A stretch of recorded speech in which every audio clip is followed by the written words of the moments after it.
ભવન number, જનગણના મકાન number અને પરિવાર નંબર. વિસ્તૃત સમજણ. જનગણના દરમિયાન દરેક મકાન અને પરિવારને ઓળખવા માટે અલગ અલગ નંબર આપવામાં આવે છે. આ નંબરિંગથી ગણતરીમાં ગડબડ થતી નથી અને દરેક પરિવારની માહિતી સાચી રીતે નોંધાય છે.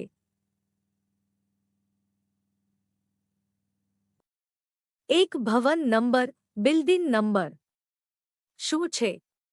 વિસ્તારમાં આવેલી દરેક ઇમારત અથવા ભવનને આપવામાં આવતો ક્રમ નંબર.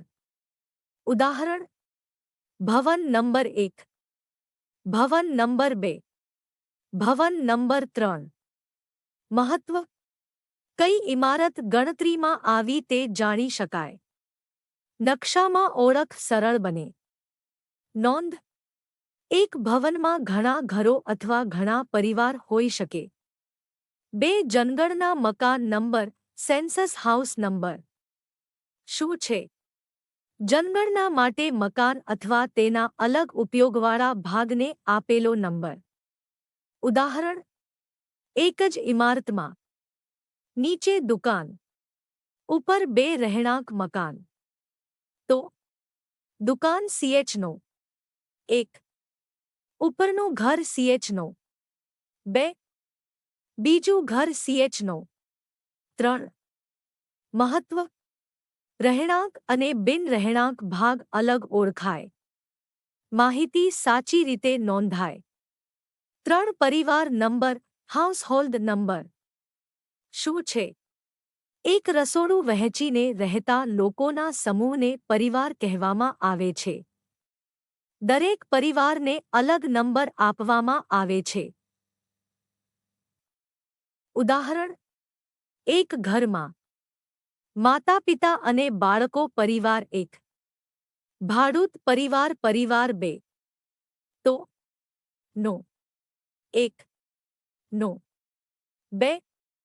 મહત્વ: એક જ ઘરમાં કેટલા અલગ પરિવાર રહે છે તે જાણી શકાય. સંપૂર્ણ ઉદાહરણ: ધારો એક ઇમારત છે.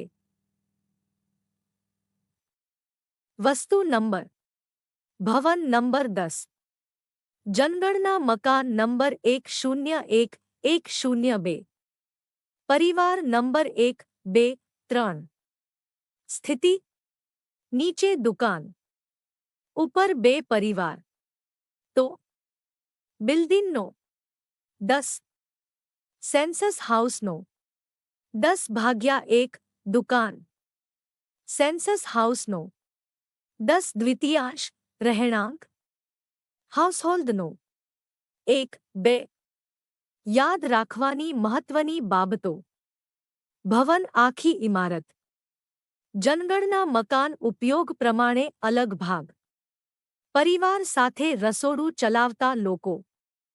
એક ભવનમાં ઘણા સેન્સસ હાઉસ હોઈ શકે. એક સેન્સસ હાઉસમાં ઘણા પરિવાર હોઈ શકે. તાલીમમાં